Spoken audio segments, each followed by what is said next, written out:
Out there in one of the dungeons, an S rank to be precise, our MC Su Ming clears the Death Den, which is known as the most ancient dungeon and the first S rank to appear in their world. He eventually shows up looking worn out and tired after slaying the god-tier aberrant beasts. But to his surprise, he sees the warrior group staring at him like prey, demanding that he hand over the artifact he had gotten from the dungeon. Despite knowing he's the god of slaughter, they confidently tell him to get ready to die. Su learns that it was all orchestrated by Zhang Xuan, his supposed friend whom they've teamed up with since they awakened. Now Zhang plans to strip Su of his powers. Su gets mad at him and prepares for a showdown by telling Zhang and his men to come for the artifact, the Divine Ring of Defiance. They see Su power up and note that he's using the ring's power, so as they plan to jump him, Zhang tells them to wait because the plan will soon be complete. From the sky, Ren Xiaomon approaches Su, who is surprised to see her show up. She hugs him and tells him that she heard he's being plotted against, so she came to help. Su assures her that there's no need to worry. After all, he has the divine artifact, so they are no match for him. But Su asks her the question that lingers in his mind, wondering how Zhang and the others know his whereabouts, and to his surprise, Ren stabs him in the gut before informing him that she was the one who told them. Horrified and surprised, Su asks her why she had turned against him, but Ren activates a spell, and Zhang happily yells that the plan has been completed. He tells her to activate prison formation, and immediately, Ren runs to his side while chains come out from Su's wound. On that spot, Su realizes that Ren had betrayed him long ago and partnered up with Zhang just for this moment to get the artifact. Su curses them after seeing that he was only used as a tool for their gain, and immediately, they charge at him to get rid of him and get their hands on the artifact. From nowhere, skeletons appear, and a lady named Ji Yao yells at the warriors to stop. The skeletons block the attacks while Ji Yao tells Su not to give up. Zhang sees Yao and tells her that she has a death wish because no one can save them from the number of masters among the warriors who'll face them. As the opposition rains their attacks, Zhang pulls out his blade and cuts Yao. Su screams as he sees Yao fall, and just when Zhang approaches him to cut him down, Su grabs the chains while gritting his teeth in pain, and he forcefully breaks them. The others who witnessed it are stunned after seeing Su use a divine-level technique, which was only possible thanks to the artifact. Su rushes to Yao and asks her why she showed up despite the number of times he let her down. She weakly reaches for his face and tells him that if he must die, then she would die with him. Moved, Su lifts her and angrily declares to everyone watching that he vows on his title as the god of slaughter to hunt and kill every one of them if he's ever reborn. They see Su moving back to the Death's Den and worriedly rush to stop him from taking the artifact with him, but Su takes out the ring and tosses it while jumping into the dungeon with Yao. Later, he regains consciousness while wondering if he's dead, but he sees he's at the academy. Not only that, but he's at the 127th awakening ceremony. There, the 18-year-olds awaken, and their future paths are decided based on the area of their awakening. Su looks around and recalls reliving such an event. He confirms everywhere is real and realizes that he has regressed to when he was 18. He sees that the people called to have their abilities checked are exactly as it had happened, meaning no deviation from the way things were. He smiles happily after learning he's been reborn, and the memory of his friend's betrayal flashes before his eyes. Suddenly, Zhang successfully awakens as the Magic Hammer Warrior. The students hail him after seeing that his innate attribute is an 8-star level. While the others glaze him and his family background, Su stares daggers at Zhang. Suddenly, Yao shows up and tells Su she's been looking for him. He stares at her surprisingly, and she wonders if she's got something on her face. Su then tells her he's congratulating her in advance.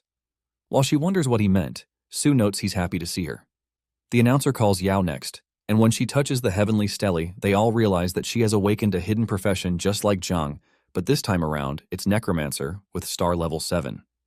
Everyone is shocked that their set has 2 hidden profession awakeners, which seems like an overkill. Lastly, Su is called to touch the heavenly stele.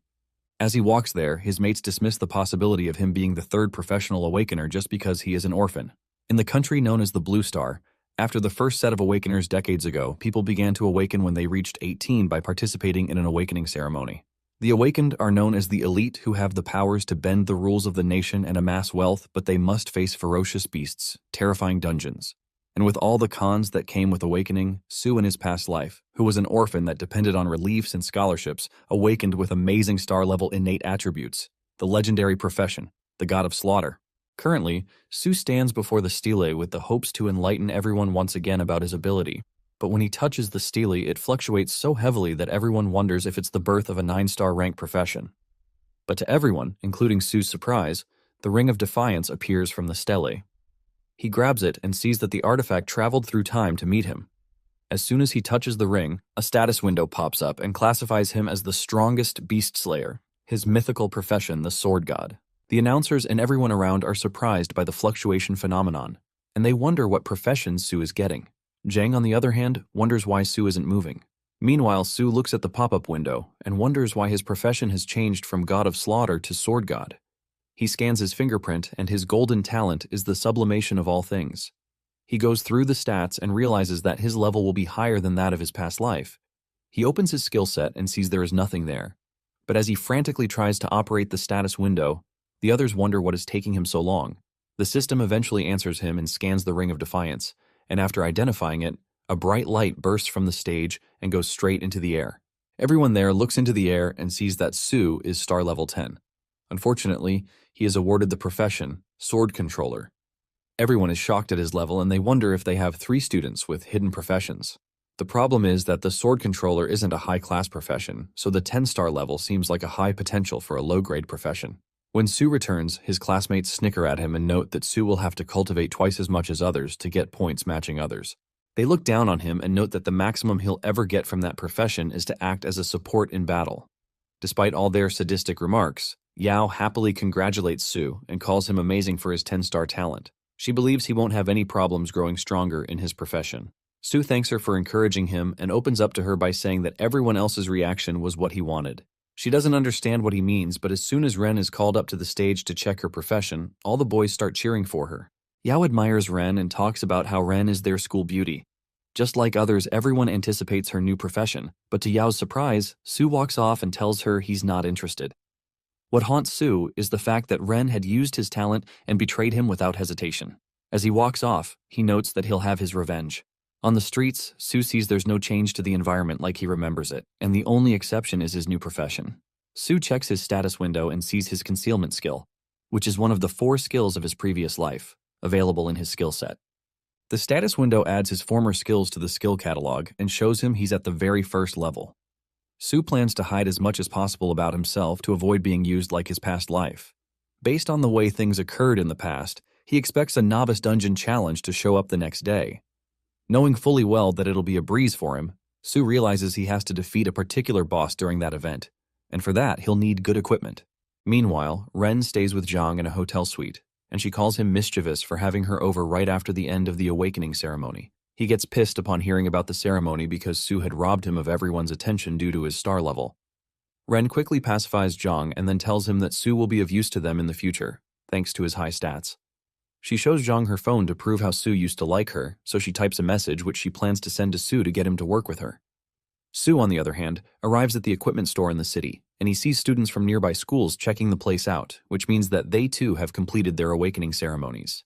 Su checks around and sees a group of students talking about a Tyrant Frigid Sword, a very expensive diamond-grade weapon that can freeze monsters. As Su passes them by, he smirks as he notes that the sword is actually a fake, which is due to the occurrence in his past life. Suddenly, Jiang Lan from the Jiang conglomerate shows up and introduces herself to him as a worker who knows him. Unable to recall her face, Su tells her he doesn't know her, but that's fine because she wants him to help her sister, Jiang Yuncheng, in the upcoming novice dungeon. To Lan's surprise, Su refuses, but she reminds him that he is poor and will readily cover for any equipment he buys. On hearing this, Su points to a frosty sky sword that's worth 1,000,000 advent coins, and Lan tells him he's making things difficult for her. She asks him if he thinks he's worth the amount, but he reminds her that she was the one who said she would grant him his request. Because of this, Su tells her that there are situations that financial power can't help, so Lan should ensure Yunqing puts in all her efforts for the dungeon test. Lan's guard nearly acts up, but she stops him and leaves with him. Everyone around is shocked that Su played such a hotshot. Su suddenly gets a message from Ren, who tells him she has a change of heart towards him and would like to meet him on the rooftop. He sees that things are still progressing like they did in the past, so he accepts her invitation. After that, he goes to another segment in the store where they sell sword stones. In reality, it's very rare for the sword stones to transform into graded weapons, since most of the sword stones are scraps. The secretary tries warning Su about it, but he doesn't back off and tells her he's ready to gamble his luck since the stones are cheaper. Meanwhile, Su uses one of his skills known as the Eye of Intent to check the stones out till he lands on the surest one. The eye helps him see all the fundamental information about all matters. With that, he selects the raw material and buys it dirt cheap for 50 advent coins. Yang Ding, a rich bully and his sidekick, see what Su is up to and they make fun of him for being foolish to reject the offer from Jiang's conglomerate and sticking to buying a scrap. To crash their ego, Su tests them by wagering 5,000 advent coins if he gets a silver weapon. They laugh at him and conclude he has some screws loose, so they accept the deal. Su immediately grabs his chance by using his Eye of Insight skill to draw out the weapon in the swordstone. To everyone's surprise, he pulls out a black iron crimson-edged sword, a low-grade silver weapon that drinks monsters' blood and heals its master. Su calls it a good weapon, which is perfect for his date later that night. Yang Ding realizes he's been had and watches as Su says the weapon has a lifesteal effect, which means he won't need a healer. Su then demands his money, and Yang Ding reluctantly pays it to him.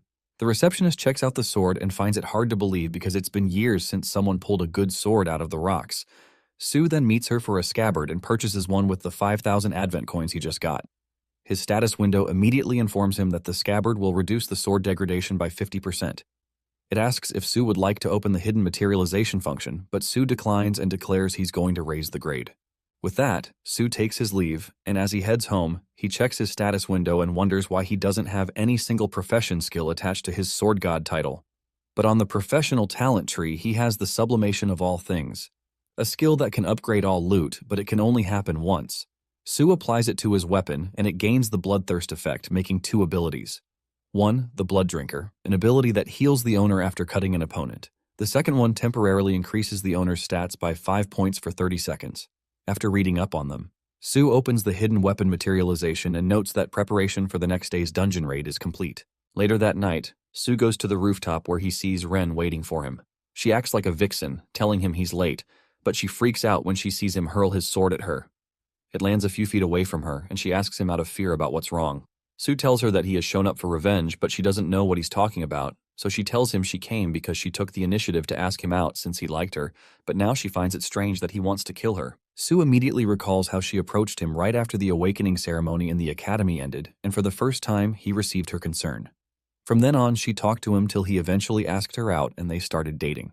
They were the days he treasured the most due to the times they spent together, but having realized that they were fake, Su candidly tells Ren about how he's aware of her ploy with Jiang to use him.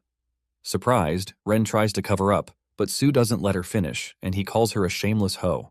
At that point she snaps, and admits that if not for his talents, he wouldn't stand a chance to talk to her. She vows Su won't get away with insulting her, but Su doesn't care, and he even threatens her social status by saying he'll ruin her pure and innocent image if he exposes her relationship with Jiang. She gets very pissed and grabs his sword to attack him, but the sword's bloodthirsty activation activates, and it cuts her face. Ren starts screaming not only from the pain, but because her perfect face is now disfigured. Su picks up his sword and says her new look suits her, and it's time for his revenge. Annoyed, Ren vows to have Jiang kill him, but Su simply walks off and tells her that Jiang can come at him anytime. Before leaving, he tells Ren that she should consider the slash done by him and that it represents how the concern he had for her has been cut. Meanwhile, Principal Wang gifts Su some items and money as a starter pack for the novice dungeon raid. The next day, around 6 a.m., Su chews on the marrow-strengthening pill he received from the principal and wonders if the old man pitied him because of his sword controller profession. Although it tastes bad, Su levels up and gains a passive talent to master all types of sword skills without restriction. As Su walks to the venue, he plans to show the other students what he's got in the novice dungeon. By the time Su gets to the venue, a lot of students clamor to team up with him, but he declines their request and tells them he is already on another team. Coincidentally, Yao hears him and feels down because she came very early that morning, hoping to team up with him. Su mutters to her not to team up with him because he'd be worried about her getting hurt since he's going after something dangerous. While they discuss, Yanzi shows up and introduces himself as a level 9 demon hunting ranger who wants Su to team up with him. Su remembers him from his previous life, but as he wonders how to turn Yan down, Yao covers for him by telling Yan that she has already teamed up with Su. She chases everyone else, and Su notes she's reliable. A few minutes before 7, the principal addresses them via a live stream as the dungeon portal opens. He explains the rules to the student, mentioning how they get points by overcoming challenges and they are to finish within a day. As he riles them up and advises them to team up, Yao looks around but can't find Su, who was with her moments ago. Immediately, as the principal kickstarts the event, the students talk about how someone has already gone beforehand. Su, on the other hand, descends into the portal, and he notes the familiar feeling since he's been there before. Back then, he moved around recklessly, trying to stockpile contribution points, but this time around, he plans to face the most difficult challenge, which is to slay the ultimate hidden boss. He eventually arrives inside the dungeon and notes that his spawning point is different from that of his previous life. which is why the place, route, and monsters are different for the challengers. Su conceals his presence from an elite tree monster even though he can deal with it because he doesn't plan to waste time fighting foot monsters, and his priority is the hidden boss. He checks the map to the route to the hidden boss and then notes that he has to hurry so he has a head start in raking items. Around 7:30 a.m., Yunqing and her party spawn not too far off, and they notice the place is quiet. All of a sudden, they see a particular student being hunted down by a giant frenzied blood rat. They all split up and run, but a minute later, 3 out of the 4 of them are gnawed to death, with the highest among the team being a 6-star. Everybody still outside the portal is concerned because someone that high didn't even last long in the dungeon. The announcer then orders them to form teams as quickly as possible because the challengers inside need help. Meanwhile, Yunqing, the only survivor of her team, runs so far that she loses track of where she's at. Out of the corner of her eye, she sees an ape monster, and the creature leaps at her with killing intent. Scared to the bone, Yunqing screams for help, and behold, the monster gets slashed multiple times by Su. While everyone else in the dungeon suffers from the monster's onslaught, Yunqing wishes she had stayed hidden, but as she sees Su easily cut down the ape, she realizes he's very strong and assumes the ape is dead. Su corrects her that the ape isn't dead yet, and she should be careful because he won't save her the second time. She quickly bolts to get reinforcement for him, but that's exactly what he needs, some alone time. Su uses his Eye of Insight and learns that the ape isn't ordinary but a mutated ape king, so he concludes that it's the reason the ape had survived his slashes. The ape charges at him, and Su sees that the creature is very fast. He evades its attack and then decides to challenge it in a speed contest. To do that, Su uses his 3rd skill from his previous life, which is the Divine Shadow Step. Su attacks the ape, and as the primate tries to counter Su's slash-butt, Su appears right behind it and baits it with some slashes. The ape turns around and leaps at Su, but Su sees he outclasses it in speed and he finds it boring, so he goes for a finisher by lopping the head. As a result, the system rewards him with a linear slash scroll for successfully defeating the mutated Ape King. It's a low-tier bronze skill that Su says is perfect for the novice dungeon. Suddenly, Su is awarded first blood drawn for being the first person to kill a monster. Moments later, everyone receives the message that a sword controller has killed a monster. A lot of people from Su's academy assume he's the one, but some others dismiss it. After all, there are also sword controllers from other academies that are participating in the dungeon. As a result, everyone receives a healing potion. When Su hears his achievements with his title broadcast, he notes that he must be more careful by using the concealment skill to prevent them from knowing. As Su waltzes through the forest, he sees a pack of monster wolves and calls them the perfect specimen for his newly acquired skill he got from defeating the Ape King. He activates the skill known as the Iaido Slash and then draws the blade from his sheath after focusing his mind. Immediately, a flying slash attack goes straight to the wolves, and the monsters barely have time to react before they're cut down one after another, their bodies collapsing as experience points flood into Su's system window. He continues the efficient slaughter without hesitation, steadily farming until his accumulated experience climbs to 8,000. At exactly 9:30 a.m., Su upgrades to level 9, and the system promptly notifies him that he has obtained the title called Legend of the Hungry Wolf. Glancing through his notifications, Su calmly reviews his success and acknowledges the efficiency of his Iaido skill, especially when paired with his sword's unsheathing ability, which releases the energy stored within the scabbard at the moment of draw. Curious, Su decides to test it further. He channels the accumulated energy and releases a sharp, crescent-shaped energy slash toward another group of hungry wolf monsters confronting him.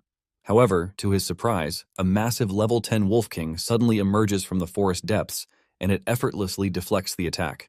Meanwhile, at 8:30 a.m., other rookies form parties and enter the novice dungeon to begin their trials. Thereafter, they encounter a mutated field mouse and engage it with everything they've got. The fight is messy, and there are casualties along the way, but after a hard-fought struggle, the creature finally falls. Hyped, the rookies cheer as they receive experience points and celebrate the defeat of a special monster. Riding the high of their victory, they decide they can't afford to fall behind the player who drew first blood and sent them potions earlier. However, they receive another message from the system, informing them about another player getting first blood on a leader monster.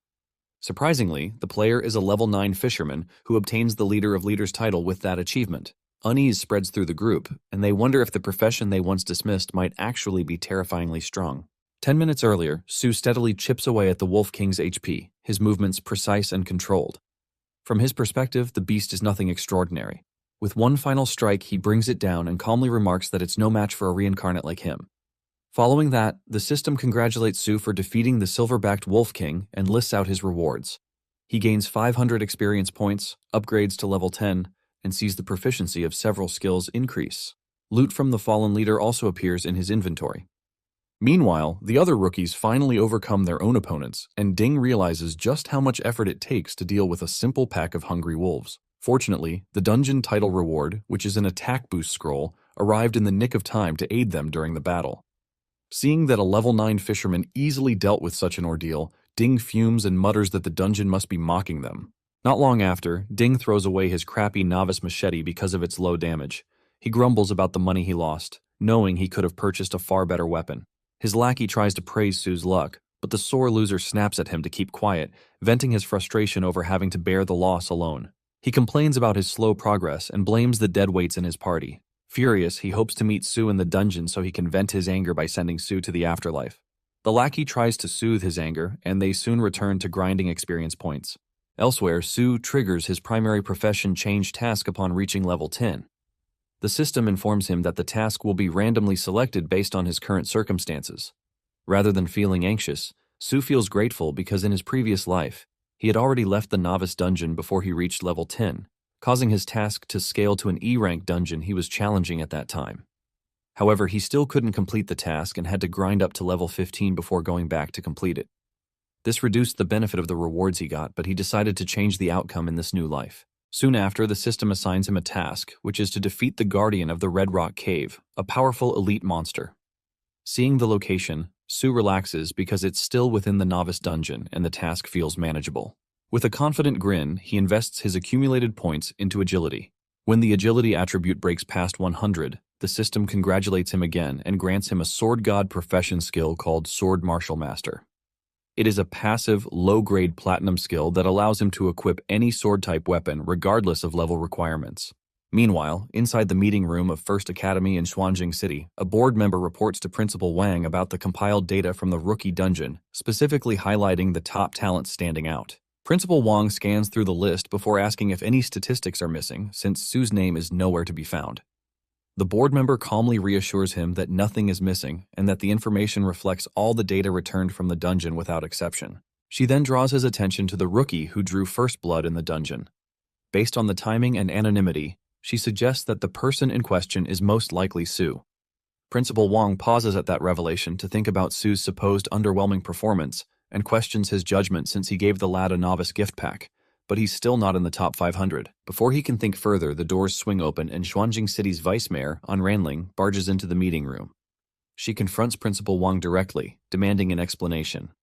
Apparently, he had previously informed her of Sue's 10-star awakening, yet the rookie dungeon data her secretary provided shows no trace of him.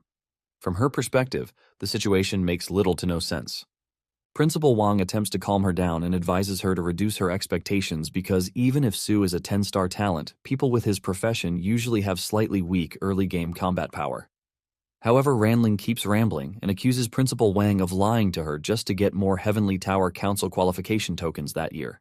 Unrelenting, she goes on to point out Yan Zhe, a 9-star talent who's currently second on the rookie list, as the best candidate to compete with the neighboring city's genius, Li Chen Guang. She also suggests the Zhang family's legitimate son, Zhang Tang, as another potential since he has 8-star talent and a cool hidden profession. After analyzing these potentials, she decides to give Principal Wang 2 qualification tokens, even though every school should get a minimum of 3. She claims it's because the academy has been flopping for the past 2 years and then threatens to give him no slot in the coming year if they underperform this time. She casually brushes off the what-ifs he's talking about and leaves to attend to her busy schedule. Shortly after, Principal Wang looks at the tokens, disappointed because he couldn't secure an extra slot with Sue's talent, but instead got one less. He then puts his hopes on Sue and looks forward to a better result. Meanwhile, outside the Red Rock Cave, Sue studies the map and confirms that he has reached the task's location. Fortunately, his journey was uneventful, with no troublesome monsters along the way. However, he never explored this cave in his previous life, leaving him uncertain about what lurks inside. Exercising caution, he steps in carefully only for a level 6 gold-digging goblin to appear without warning. Reacting instantly, Sue turns it into minced meat with swift precision before it alerts the whole cave. Unfortunately for him, the system informs him about the triggered goblin cave awareness. To his surprise, a horde of goblins suddenly spawns, and he realizes that the first-class change task isn't some easy-peasy one. Just then, the system tells him that all the goblins in the cave will launch fierce attacks at him. Presumably, the triggered goblin mode is a self-indulgent lifestyle that goes against every social norm. Without hesitation, Su begins mowing through the goblins, but the sheer number of enemies is overwhelming. Concern creeps in as he notices his weapon's durability declining. Suddenly, a massive goblin attempts to ambush him from behind, but Su narrowly evades, only to face coordinated arrow volleys from smaller goblins. Several arrows graze him despite his blocks, confirming that these monsters are far more intelligent than expected. The onslaught continues, steadily chipping away at his HP. Su calculates his remaining mana and realizes that, at this early stage, it won't sustain prolonged combat. Facing a swarm supported by an elite goblin, he abandons brute force. Choosing flexibility over pride, Su retreats into the shadows, preparing to lure his enemies into traps of his own making. Still within the depths of Red Rock Cave, the unfortunate goblins stumble straight into Su's ambush, and he cuts them down one after another with clean, decisive strikes. With that, Su calmly assesses the situation and concludes that as long as he controls the battlefield and maintains positional superiority, he can fully unleash the potential of his Aido/slash skill. Soon after, he clears out every remaining small goblin, leaving only the elite variant standing. Meanwhile, outside the cave, several rookie players linger near the entrance, hesitant to venture inside because of its difficulty. Among them are the two unlucky individuals who lost a sword bet to Su days earlier, Ding and his lackey. They argue quietly about whether Su or anyone among their peers would truly challenge a cave known for spawning monsters at level 7 and above. Just as the debate heats up, they notice someone exiting the cave, and it happens to be their nemesis, Su. Now, at level 11, Su casually aura farms as he checks the system notifications detailing his rewards, while his presence exudes confidence. However, he is interrupted by Ding, who lunges from behind, aiming for a decisive strike. Su reacts instantly, sidestepping with ease as the attack misses entirely. Fueled by resentment, Ding orders his lackeys to surround Su and prevent any escape. Unfortunately for them, Su has no intention of running.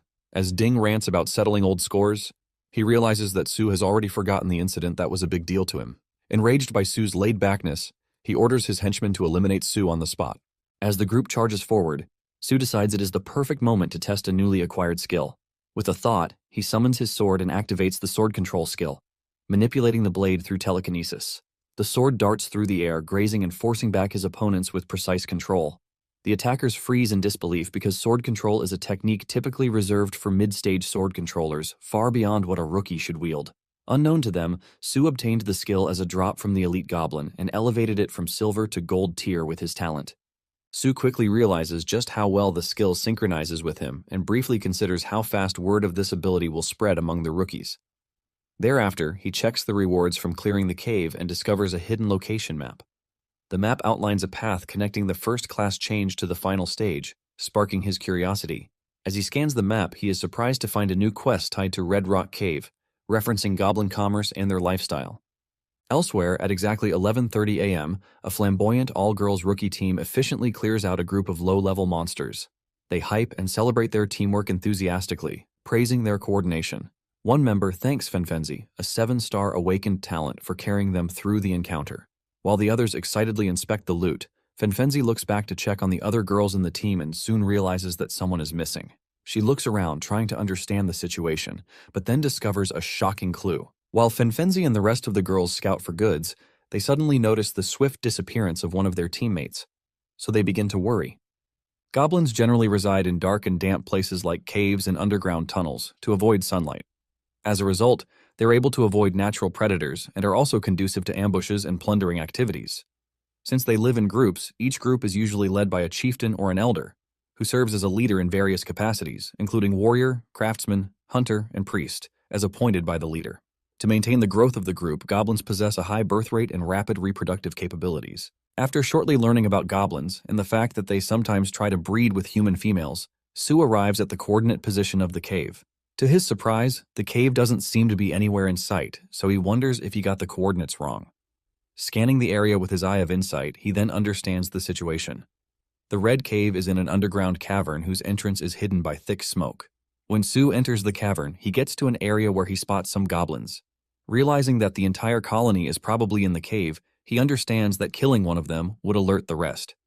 He then hides himself as he observes the area for the treasure.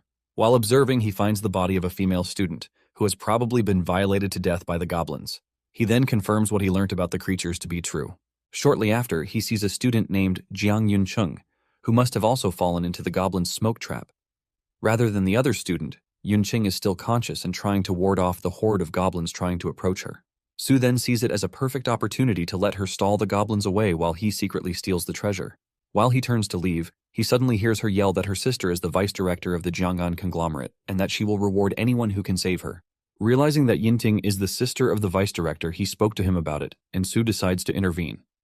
While the goblins charge at Yinting to attack, Su suddenly tosses his weapon into their midst. He then uses his sword control technique to unsheath it, creating an immensely strong light called Iaido Slash. Since the goblins are natural enemies of light, they immediately flee from the scene. Given that Su didn't kill any of the goblins, none of the other goblins in the cave get alerted. Yunqing thanks Su for saving her, but he simply replies that he just happened to be passing by. She also tries to bring up matters about the reward for saving her, but Su tells her to focus on making it out of the cave alive first. While he tries to leave, she begs him not to leave her behind, but Su sternly replies that she'd only slow him down. He then suddenly discovers that the treasure is buried under where they're standing. After digging it out, he decides to use his sublimation talent to improve the quality of the chest, transforming it from a silver tier chest into a low-grade gold tier lottery chest. Just like the name implies, a lottery chest can randomly draw high-level items, skill books, or equipment with a high probability.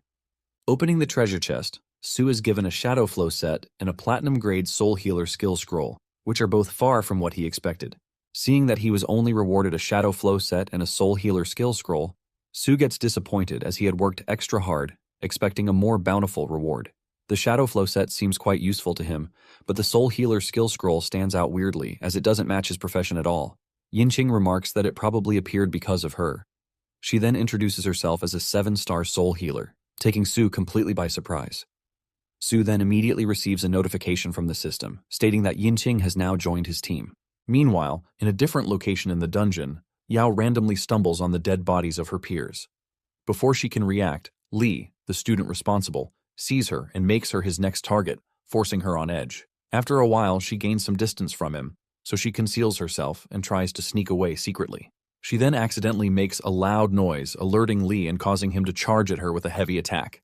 Thanks to her quick reaction time, she's able to slightly evade the attack and gain some distance again.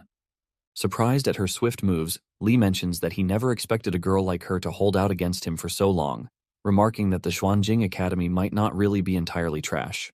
Yao asks why he's killing them when, based on his school uniform, he clearly goes to a school in the neighboring city.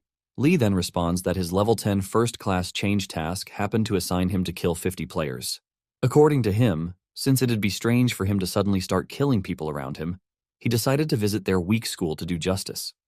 He also states that their academy is to blame for being the one with the record of having the most trash students in several cities.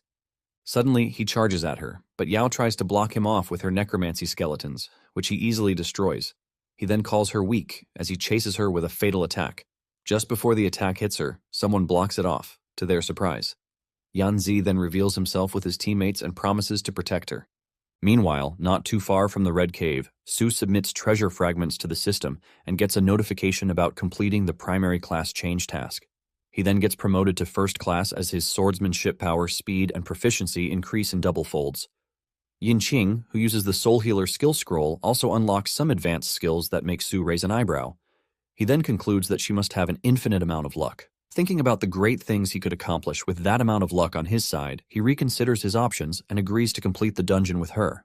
Hearing this, Yinqing gets so excited as she begins to yap about how her sister had hired a group of thugs to help her achieve this same goal, but ended up being ineffective. Although Su naturally doesn't like the matchup, he does it solely for her skill. After becoming teammates with Yinqing, Su receives a message from Yao, so he decides to check it out. Meanwhile, back at the Battle Avenue, Li, Yan, and Yao are both surprised to see that he has not been fighting with his full power the whole time. In a matter of seconds, he wipes out Yan's entire team without breaking a sweat. He also easily blocks off Yan's powerful long-range attacks, making him seem useless. Based on the research Yan had done beforehand, he can identify Li as a genius, awakened 10-star talent with a blade maniac profession. After defeating all his men, Li approaches them slowly, ranting that he has only been able to kill 35 people, and that he's still far from his goal. While he approaches, Yan, who is a ranged professional, remarks that he can only barely stand the chance if he manages to gain some distance. But that might be troublesome at the moment. Yao also remarks that her mana has bottomed out and that she can no longer use her necromancy. They then both realize that they're cooked. Seeing that they have nowhere to run, Li charges at Yan to take care of him first, But to his surprise, he gets interrupted by Yao, who blocks him off. She instructs Yan to run as far as he can while she tries to hold him off, but Li gets pissed by the fact. He attempts to deliver a fatal blow but gets interrupted by a strange sword. Su has come to their rescue. Yao had texted him earlier to warn him of the danger in her area, but he had decided to come instead. Seeing her, Su gets flashbacks to how she protected him in his past life as well, which led to her death. This time around, he promises to protect her. Su then uses his sword control skill to retrieve his sword, which he uses to clash with Li. Seeing him, Li identifies him as the level 10 sword controller he heard about, but he doesn't expect him to have the upper hand, as he's only a controller. Watching from a distance, Yan remarks about how amazing Su is. He then considers providing long-range support to elevate their chances of winning. Suddenly, he and Yao feel the impact of someone using healing magic on them.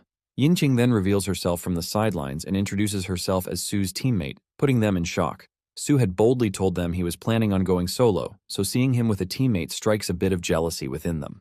While she heals them further, Yan asks her to hurry up so they can join Su in the fight. Yinqing replies, telling him not to worry, as Su is way stronger than they think. After a while of clashing with Su, Li wonders why a sword controller possesses the movement techniques of a sword prodigy. After observing Su's sword skill, Li commends him greatly, admitting that his strength exceeds his expectations. However, he declares that it's time to finally decide which of them is stronger.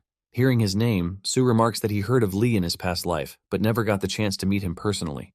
He then smiles as he charges back at him to see if his sword is sharper or if Li's blade is harder. When he gets close enough, Li attempts a flying stab with one of his blades, but Su blocks it easily. Li then exposes that it was a trap and that Su has fallen for it. According to him, the blade energy drawn by his blade's flying stab attack is enough to lock the enemy in place for another attack. He tosses his second sword at Su, but Su easily tosses his sword as well to block the attack. He then uses his sword control technique to redirect the bearing of the sword, making it charge at full speed at Li, who is now weaponless. Li manages to dodge the attack but gets grazed in the process. He then picks up his sword and charges at Su to retaliate, but Su evades all his attacks easily, getting him more frustrated. Shortly after, Su controls his sword back while trying to spite Li. Yinqing, on the other hand, completes the healing process, so Yan and Yao try to rush over to support Su. To their surprise, when they get there, they find out that he has already defeated Li. While Su turns around to leave, Li gets up and uses his last energy to attempt a deadly attack, which catches Su completely off guard. It's his strongest skill, which he has been saving for last. It encompasses a rainforest rapid blade attack, which unleashes a series of continuous slashes into the area. Seeing how the tides have turned, Yao tries to rush in to save him, but Yan stops her, telling her she'd only be throwing away her life in the process. Still, she struggles to set herself free, stating that she doesn't mind dying as long as she can save Su. Su then responds, telling her to listen to Yan and not get close.